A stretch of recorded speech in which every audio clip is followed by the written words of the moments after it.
The mistress of Julian Croft was having a difficult labor and was in urgent need of a blood transfusion. I walked out of the operating room, holding the consent form and looking for a family member to sign it. The midwife behind me had just called out a name when Julian rushed toward me. He grabbed my shoulders with a force that made me stumble, his voice rough as he said, "You have to save my wife and the baby. If anything happens to them, I will make sure this hospital is shut down." He was my husband, yet he was calling another woman his wife. One of the nurses attempted to soothe him. "Mr. Croft, please try to stay calm. Dr. Hayes is doing everything she can." Then, the midwife, unaware of the full situation, added, "And besides, Dr. Hayes is your wife, isn't she?" For a brief moment, Julian's composure wavered, but it was only for a second. He quickly reverted to the frantic, worried man he had been moments before. His grip on my arms tightened, and it felt as if my bones might crack under the pressure. "Isabelle means everything to me. If anything happens to her or the baby, I will never forgive you," he said, his words tight with anger. The midwife, clearly upset on my behalf, spoke up. "Mr. Croft, how can you treat your wife this way over another woman?" Julian's eyes grew red with fury. "A wife means nothing to me. She is replaceable. But Isabelle is my business partner. She is more important to me than my own life." A sharp, painful ache spread through my chest. It was true that Julian and I were husband and wife, but it was a marriage in name only.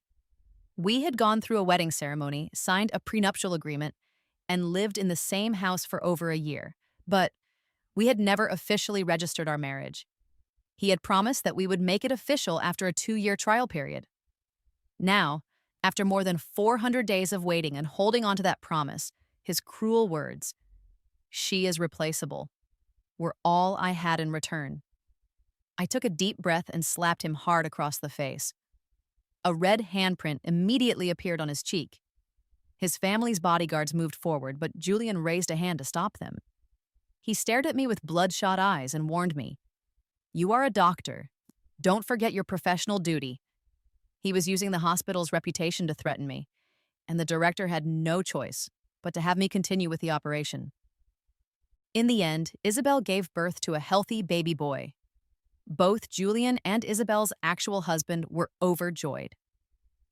Later, during my rounds, I entered the room wearing a surgical mask. Julian's sister, Clara Croft, was holding the newborn, a bright smile on her face. "Thank you," she said to me warmly.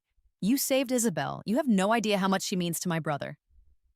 Julian had never told his family about my profession, so Clara didn't recognize me with the mask on. She continued to chat, completely unaware, telling me how Isabelle and Julian had known each other since they were 13, how she had always been his most trusted partner, helping him build his career. She even mentioned that when Isabelle got married, Julian had been devastated, so much so that he spiraled and impulsively married some random woman out of despair. It was in that moment that I finally understood. To everyone in his life, Isabelle was the sun around which Julian's world revolved. I was just a consolation prize, a temporary fixture born from his heartbreak. A tight knot of pain formed in my chest, and before I could control myself, a choked sound escaped my lips, interrupting Clara's cheerful story. The room went silent, and everyone turned to look at me. I slowly pulled off my mask. Julian's voice cut through the air. "Eleanor Hayes, what do you think you're doing? Don't you realize Isabelle Vance just gave birth? She needs her rest." He didn't offer any explanation for my presence. Instead, he glared at me with disgust and said sharply, "Someone like you has no right to be a doctor. Apologize to Isabelle, now." I didn't respond. My hands trembled as I turned to leave. It wasn't because I was afraid of him. I was simply exhausted by this one-sided relationship. Loving someone alone was draining. Julian watched me walk away, his face contorted with fury. He turned to his assistant and said, "Call the director. Tell him to suspend Eleanor. She can come back when she's ready to admit she was wrong." Then, he turned to Isabelle with a gentle smile, brushing a strand of hair from her forehead. "Did we scare you or the baby? Don't worry. As long as I'm here, no one will ever hurt you." Julian's call reached the hospital director, but by then I had already printed out my resignation letter. The director sighed, his brow furrowed. "Eleanor, please, just go talk to Mr. Croft. You're the most promising gynecologist we have. If you get suspended over something like this, your career, your reputation, it could all be damaged. I placed the letter on his desk. Dean, I said calmly, I want to resign. I'm going to go abroad for further studies. The dean paused, then nodded slowly. You should have done this a long time ago. It was Julian who was holding you back?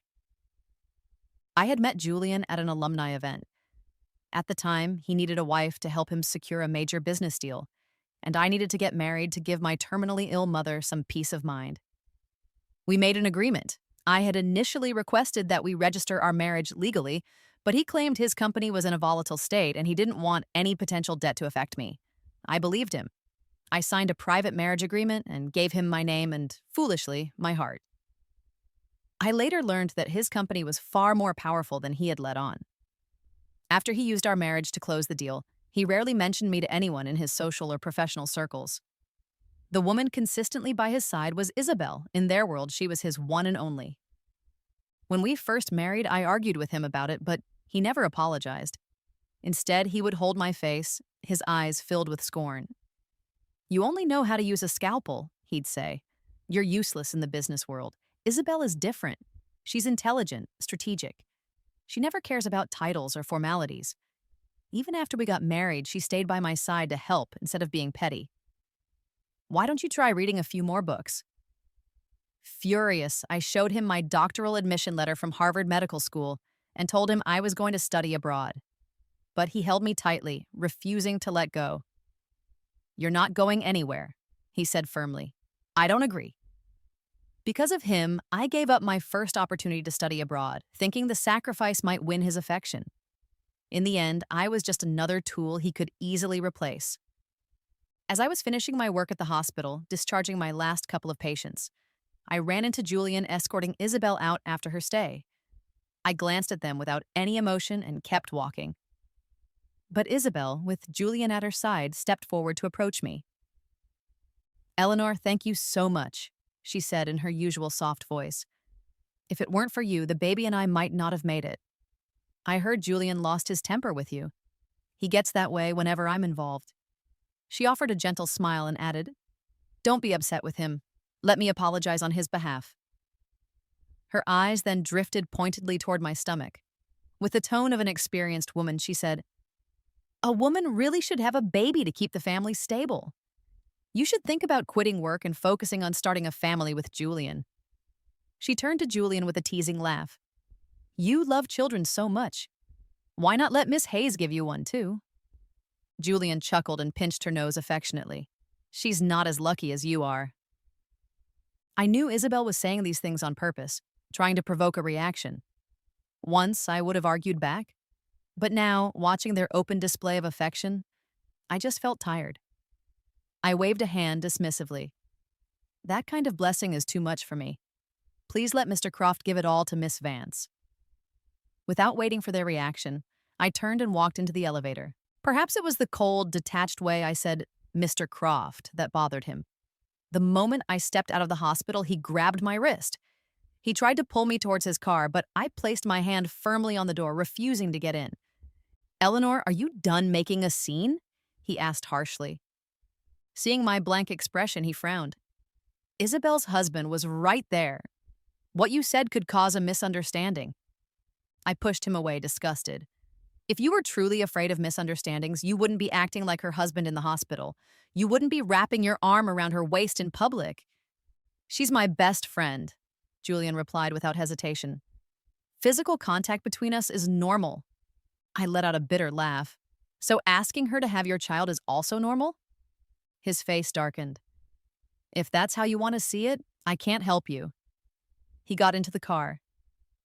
You're not in a good state right now, he said as the door closed. I won't come home for a while. We can talk after you've calmed down. Then he drove away, the black car disappearing into the distance, feeling like a final departure from my life. Everything for my move abroad came together quickly. On the day I confirmed my flight, Clara Croft came to see me. She wasn't like her brother. She was simple and kind, and hadn't spent much time around Isabelle. She had only spoken highly of Isabelle before because she didn't know the full story. Once she understood what had happened, she kept her distance. Hearing I was leaving, she looked sad. "You've been with my brother for so long. Can you really just walk away?" I nodded. "Yes, I can." After giving so much and receiving only coldness, even the strongest heart will eventually break. Some wounds never heal. When Clara realized I had no intention of going back, her eyes filled with tears as she finally confided in me. She told me she had become pregnant by accident. She had planned to tell Julian, but before she could, he, on Isabelle's advice, began arranging for her to marry someone she didn't even like. She wanted to keep the baby, but couldn't accept being married off to a stranger. That was why she wanted to leave with me. I was stunned. I hadn't expected Julian to be so callous as to cast aside his own sister based on Isabelle's word. It became painfully clear that Isabelle was the one person in his world who would never be sacrificed. Clara sobbed quietly, her face pale and pitiful. In the end, I agreed to help her. I pulled some strings to get her a spot as a non-degree student at Harvard and let her use my ID for a prenatal checkup. Once we confirmed the baby was healthy, we boarded a flight and left the country together. The moment we landed, we discovered our bank cards had been frozen. It was a classic Julian move, his way of trying to force us to come back. What he failed to grasp was that women are far more resilient than he gave them credit for. Clara sold her designer bags and watches, and I, after enrolling in my classes, immediately began working part-time at a restaurant. The area where I worked wasn't the safest, especially at night. One evening, after closing up, I was walking home alone when I noticed someone was following me. I clutched the pepper spray in my pocket and quickened my pace, heading for the main street. Just as I was about to reach the taxi stand, a hand grabbed my shoulder from behind. My heart sank. I spun around on instinct and pressed the nozzle of the pepper spray as hard as I could, and a sharp hiss sounded, followed by a man's groan. He covered his face with one hand and held up the other, which was holding a wallet with a cartoon sticker on it. In smooth Mandarin, he said, "Miss Hayes, is this your wallet?" The man who had followed me was Leo Sterling, an actor. He had been filming on campus earlier and had found my wallet. When he saw me leaving work, he followed me to return it, not expecting to be mistaken for a stalker. I had added some chili extract to my pepper spray for extra effect, and Leo's eyes were instantly red and swollen. Despite the pain, he held onto my wrist, looking at me with an innocent expression. Blinking through tears, he asked, "Do all medical students carry such deadly pepper spray?" Embarrassed, my face flushed red. Feeling responsible, I brought him back to the small villa we were renting. Clara was already asleep. As I helped Leo rinse his eyes, I warned him not to breathe too deeply. His eyes, which were like twin oceans, shimmered with tears and drops of medicated eye wash. "If I don't breathe, I might just freeze to death," he said with a pitiful pout that filled me with guilt. I worked quickly to clean his eyes, and when I finished, I noticed his face had turned crimson, and his lips looked an odd color. Worried, I placed my hand on his forehead. "Leo, what's wrong?" He finally gasped for air and looked at me like a scolded puppy. "Can I breathe now?" I couldn't help but laugh. "You silly thing," I said, patting his shoulder. Leo shook his head, then looked at me with surprising seriousness. "You're finally smiling," he said. "Do you know how beautiful you are when you smile?" I froze. No one had ever said that to me. No one had ever paid attention to whether I smiled or not.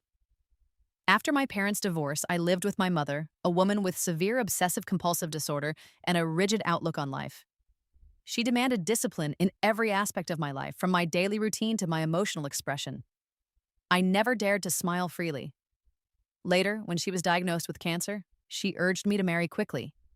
I chose Julian, who seemed mature and reliable.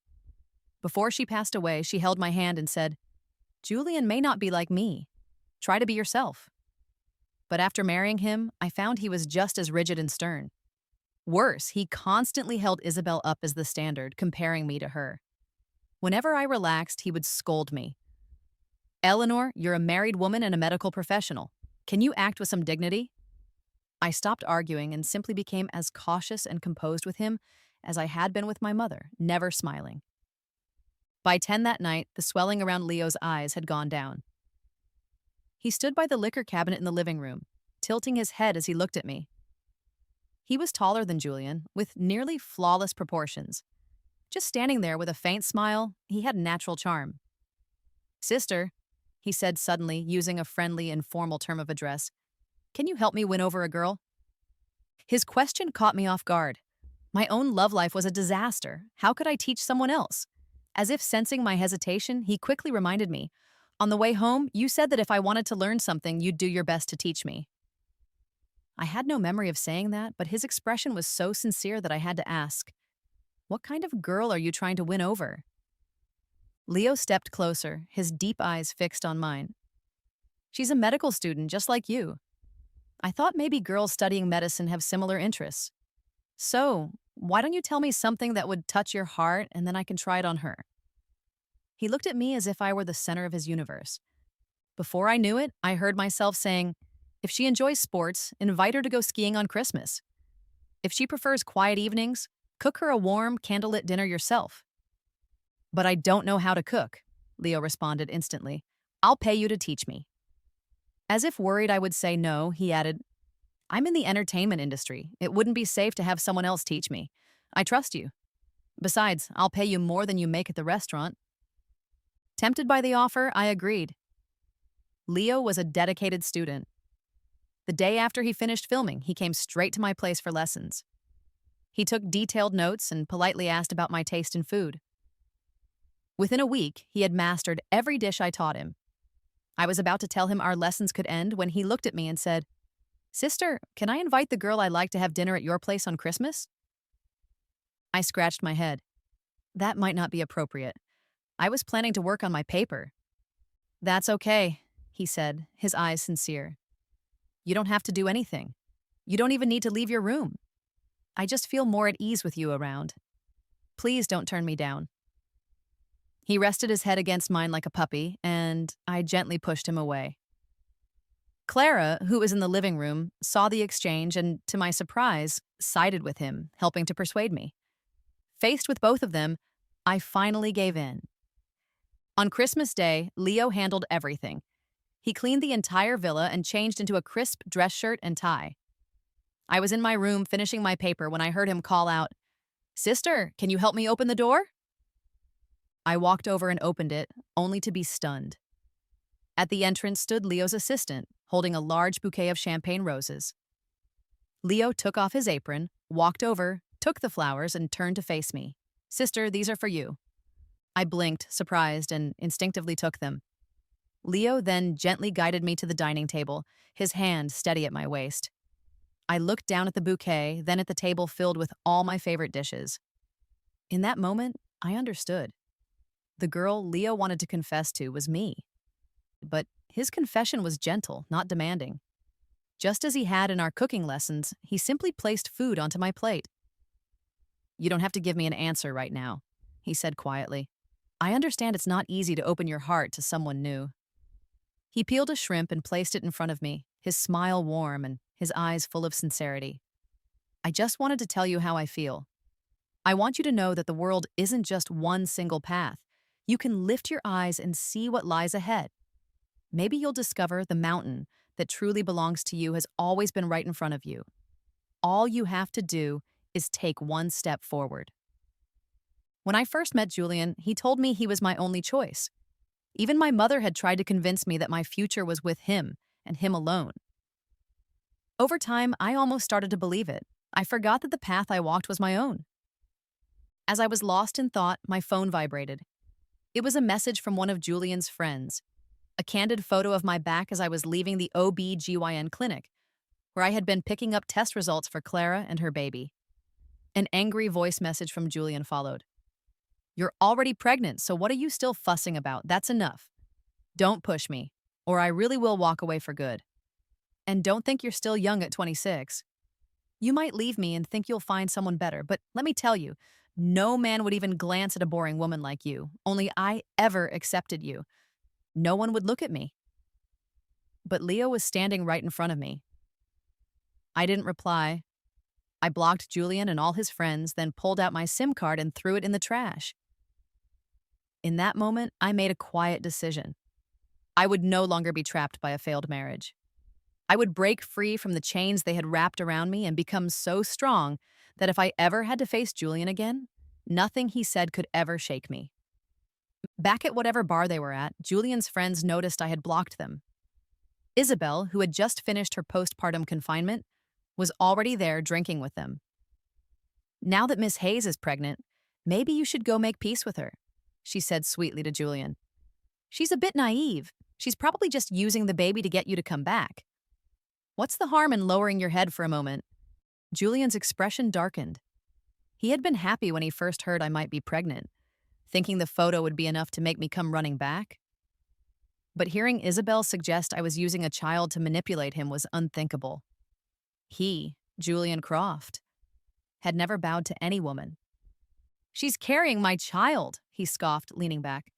"At most, she'll wander around for a few months. Then she'll come crawling back asking for money for formula. If she knows what's good for her, she'll be back before the baby is born. I can still spoil her then. But if she keeps testing me, I'll just turn cold again." Back at the villa, my action of tossing the SIM card had caught Leo's attention. "Sis," he said quietly, "he's just an old man you dumped. How dare he talk to you like that?" Upstairs, Clara, who was eating snacks, burst into laughter, and I couldn't help but laugh too. It felt good to hear someone describe Julian that way. Leo smiled as he watched me.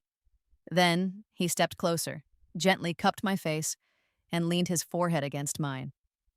"I'm nothing like that old man," he whispered, his voice warm.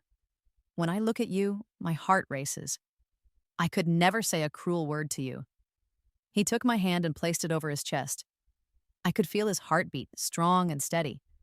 My face grew warm, and I playfully scolded him. "Leo, stop using your handsome face to trick me." He blinked innocently. "I didn't do anything."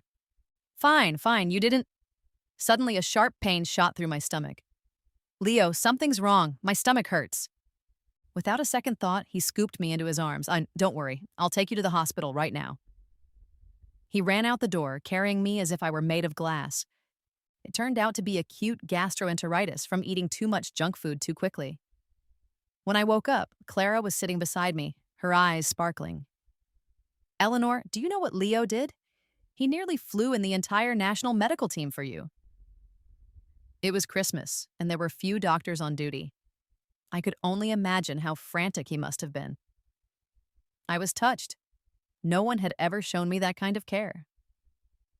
Whenever I felt sick, Julian's only response was, "You're a doctor. Go treat yourself." Thinking of Julian must have shown on my face because Clara nudged me. "Eleanor, my brother was just a passerby in your life. Let him go." The truth was, even when I had passed out, I had heard everything. I had felt Leo's panic, heard him crying by my bed. If Christmas night had made me decide to give myself a second chance, this moment sealed it. It was time to give Leo a chance too. I turned to Clara and said with a smile, "You know what? Leo is right here. This gorgeous man who treats me like a treasure. Why would I waste another second on a heartless old man?" Clara laughed and I laughed with her. When I turned toward the door, I saw Leo standing there, watching us with soft eyes, waiting patiently. After I agreed to give him a chance, Leo began flying over from his home country whenever he had a few days off. He was only 2 years younger than me, but when we went out, he would deliberately act older. I smiled and asked him why once. He buried his head in the crook of my neck like a clingy child and said softly, "I'm afraid I look too immature. People keep saying I'm not good enough for you." When I was with Julian, people whispered that I wasn't worthy of being the lady of the Croft family. I had been judged and diminished for a long time. But with Leo, it was never like that. He never objectified me. If anything, he belittled himself just to make me smile. So, on the day of Clara's baby's 1-month celebration, I decided I was going to tell Leo that I had chosen him. But as I arrived outside the villa he had rented, I saw several bodyguards at the entrance. Before I could step forward, the door opened and a stern, middle-aged man stepped out and stared at me. "So, you're Eleanor." Before I could speak, several black cars pulled up, and dozens of reporters with cameras and microphones surrounded me. "Are you the one making Leo fly overseas? Are you just using him for fame?" Even the man from the villa looked at me with open contempt. Then Leo appeared. He walked out, looking cold and severe, nothing like the gentleman I knew. He took off his suit jacket and placed it over my shoulders, wrapping his arms around me to shield me from the cameras. His voice was like iron. "My wife is shy. I don't want any of you bothering her again." Without another word, he led me inside. As soon as the door closed, he turned back into the sweet boy I knew, kneeling on one knee and looking up at me. "Eleanor, I'm so sorry," he whispered. Before I could respond, the stern man blurted out, "Did you just say you're married to her? Were you serious?" I looked at Leo, stunned. He was a rising star. Announcing he was married could risk his entire career. But Leo's voice was firm. "Dad, I married Eleanor. It wasn't a joke. I'm going to legally register our marriage. She's the woman I want to be with. I will take full responsibility. I'll stake my career and the Sterling family's future to protect her." When a man is willing to bet everything just to marry you, it's hard to say no, especially when you've already fallen for him. Still, I was worried about his father's reaction. But to my surprise, his father calmly replied, "Then go register in Ireland first. When you're back, we'll pick a good day for the wedding ceremony here." Leo was overjoyed. He lifted me off the floor, his eyes shining. "Eleanor, can we get married now? I promise. I'm not like those older men. I will never let you down." And just like that, I married Leo. This time, there was no pressure, no cold, transactional wedding like the one with Julian. There were just a legal marriage certificate and the approval of his family. Clara was my bridesmaid, and her baby was our wedding mascot. She pulled me aside and said warmly, "Eleanor, I believe you will be happy." No one was binding me with rules. For the first time, I stood on a mountaintop that truly belonged to me. At Isabelle's child's third birthday party, things took a strange turn. She stayed close to Julian all evening, then told him in a hushed tone that she was pregnant again. Someone drunkenly mentioned my name. "I guess Eleanor's kid must be around 2 years old by now, right?" Isabelle immediately jumped in. "Eleanor is so cruel. The child is 2, and she still hasn't brought the baby to see Julian. Does she want him to get on his knees and beg her to come back?" As soon as she said that, Julian poured himself a full glass of wine. Everyone thought he was just annoyed. But then Isabelle laughed. "Eleanor is just being dramatic. Julian and I grew up together. Even if we shared a bed, nothing would ever happen." Julian couldn't hold it in anymore. He slammed the glass down, shattering it. His eyes were red as he shouted, "Enough! Are you really going to say nothing ever happened between us?" Isabelle froze. Her husband rushed forward, grabbing Julian by the collar. "What did you just say?" Julian laughed bitterly and spat out one word, "Slept." The party ended in a chaotic fight between Julian and Isabelle's husband. Both men ended up in the hospital. Isabelle, shaken, experienced pregnancy complications and was also hospitalized. In the hospital room, Julian's friends were puzzled. But then Julian took out his phone and showed them decrypted messages he had recovered. They weren't flirtatious exchanges, but messages Isabelle had sent repeatedly, mocking me behind my back, using private details of my relationship with Julian to provoke and humiliate me. Julian had always dismissed it, but 3 days ago he had asked a friend at Harvard to look into my records. He found no record of me ever giving birth. He didn't believe I had never been pregnant. He knew I would have protected our child with everything. So he dug into my medical history and found a hospital record from a few Christmases ago. I had been admitted for 4 days, unconscious. The diagnosis was gastroenteritis, but Julian was convinced it had been a miscarriage caused by him, because that night, after being provoked by Isabelle, he had chosen to stay away instead of comforting me. "If I had just gone to her that night," he said, his voice heavy with regret, "our child would be 2 years old by now." His friends urged him to find me and win me back. Spurred on by their words, Julian immediately sent someone to find out where I had gone. Isabelle, hearing all this, hated me. She had worked for 3 years to push me out of Julian's life and wasn't about to let me come back. Instead of helping him, she sent the information she had to a private email address. Meanwhile, Leo had just won a major acting award and had taken me, along with Clara and her family, to a quiet island for a vacation. Clara's daughter, Nuo, was a clever little girl who had started calling us Mom and Dad. Leo didn't correct her. One night, he wrapped his arms around me from behind. "Eleanor," he said softly, "let's have a child together." My heart skipped a beat. I was about to respond when I lifted my head and saw Julian standing not far away, flanked by bodyguards. He looked ragged, like a lion on the verge of attack. "Eleanor," he growled, his voice shaking. "I waited for you for 3 years." I asked Leo to gently set me down and looked at Julian with a calm smile.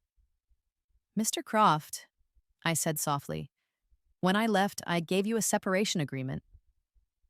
In truth, we had never filed for a marriage license, so the agreement was just a courtesy.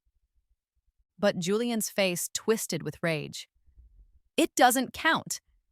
Eleanor, you are so heartless. Do you know how long I waited? I really believed you were pregnant. I kept thinking you would come back. I waited 3 years, and all this time you had our child and never told me." I could tell he had misunderstood, but I had no intention of correcting him. He no longer mattered. "Eleanor, come with me," he said, lunging toward me. Before he could reach me, Leo stepped in front. "Julian," Leo said, his voice low and sharp, "stay away from her." Julian's body trembled with fury. "Give me back my wife!"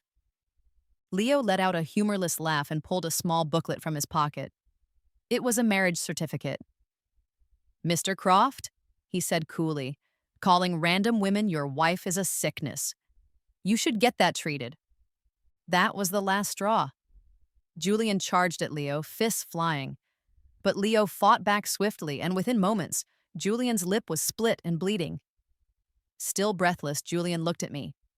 "Eleanor, I'm hurt. You're a doctor. Come take care of me." He used the same tone of command he always had, but I was no longer the woman who moved at his command. Leo wrapped his arms around my waist and murmured in a pitiful voice, "Honey, that old man hits hard. My face really hurts. If you kiss me, maybe it will stop hurting." I knew exactly what he was doing. I leaned in and kissed his cheek without hesitation. Seeing this, Julian lost control, shouting with rage, "Eleanor, you're my wife! You should be with me!" He tried to rush forward, but this time the Sterling family security team blocked him. I supported Leo with one arm while holding Nuo's hand in the other. I gave Clara a look, and the three of us left, heading back to the hotel. Behind me, Julian's furious screams echoed, but I didn't turn around. Back at the hotel, we discovered how this all started. Someone had leaked photos of our vacation. The headlines were all about Leo's wife and child being exposed. An investigation quickly revealed it was Isabelle. I was stunned she was still watching me. Brandon didn't hold back. His family's legal team filed a lawsuit against her for invasion of privacy. Julian's company severed all ties with her, and her husband filed for divorce. Clara told me all of this, but I no longer felt anything. My world had become wider. But just as Clara was teasing me about how broad-minded I'd become, I suddenly ran to the bathroom and threw up. "Eleanor," she asked, her eyes wide, "are you pregnant?" A quick mental calculation and a pregnancy test confirmed it. I was pregnant. I hadn't even had the chance to tell Leo when I ran into Julian again. This time, he didn't shout. He followed me politely, acting gentle and respectful. Clara's replies were sharp, but Julian took it all without complaint. When we reached Maya and Leo's home, Julian's car stopped quietly outside. When Leo returned, the two of them ended up in another fight, making headlines once again. The fight caused the story of my past marriage to leak. Public opinion turned against me, with fans calling me a divorcee who was ruining Leo's life. The backlash was intense. On the day Leo was preparing for a press conference, Julian showed up at our door. "You won't be happy with him," he said softly, reaching for my hand. "He can't protect you. Come back with me. I've changed. I swear I'll protect you." Just then, Nuo appeared, holding her little water gun. "You bad uncle," she said, aiming it at Julian. "Stop bothering Mommy Eleanor. You were mean to my mommy, and you're mean to her too." Julian froze. "Did you just call me uncle? Aren't you my child?" Nuo shook her head. "Of course not. You're too mean. Mommy Eleanor is happy now. She and Daddy Leo have their own baby. And if you keep bullying her, I'll blast you with my water gun. It only took those few words for Julian to put the pieces together. His eyes clouded with sadness. So when Clara left the country, it was to have this child. Eleanor, you really did let go of me 3 years ago, didn't you? I nodded slowly. Julian, we ended 3 years ago. Please leave. Suddenly, the proud man in front of me broke down, sobbing like a child.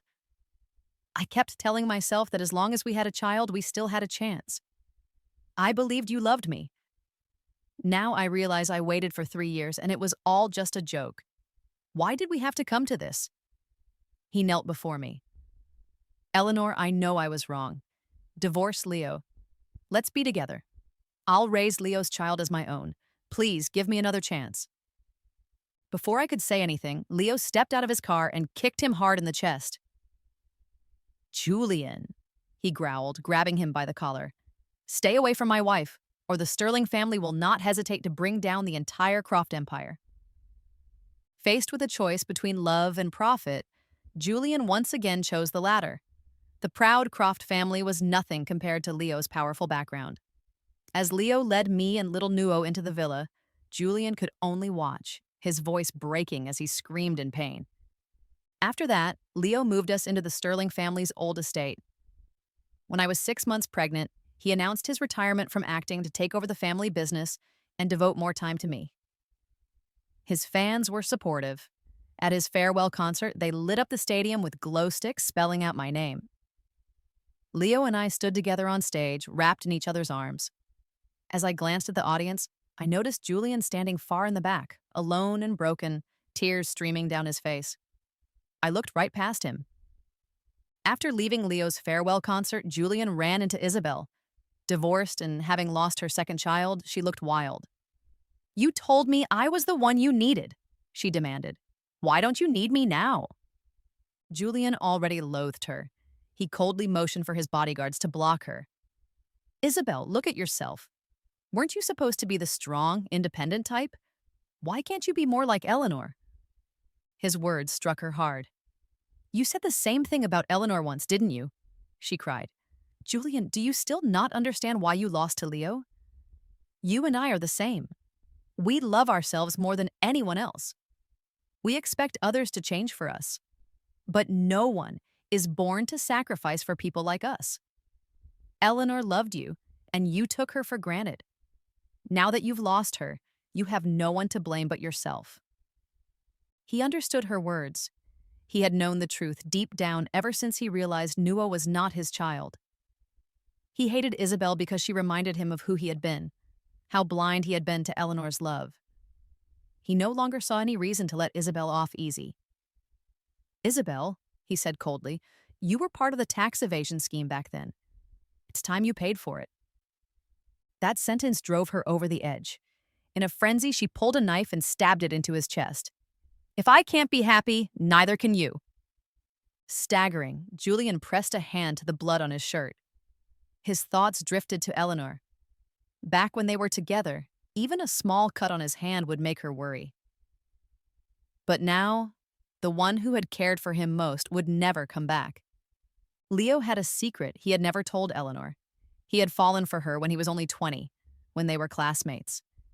He'd been injured playing basketball, and she was the one who rushed over to help. He found himself watching her from a distance as she became the top graduate and pursued her master's degree.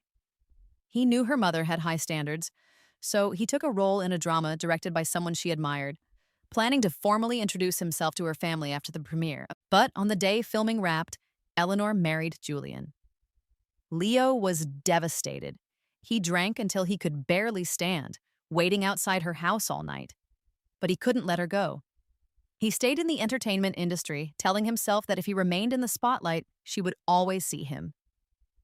The turning point came at a gala where he saw Julian with his arm around Isabelle, joking that the baby she carried was his. Leo had to fight the urge to punch him. His father stopped him. If you want happiness, he said, let your enemy destroy himself first. Before Leo could act, Julian had already driven Eleanor away. When Leo found out she was heading to Harvard, he had his father invest in a drama being filmed overseas just so he could be near her.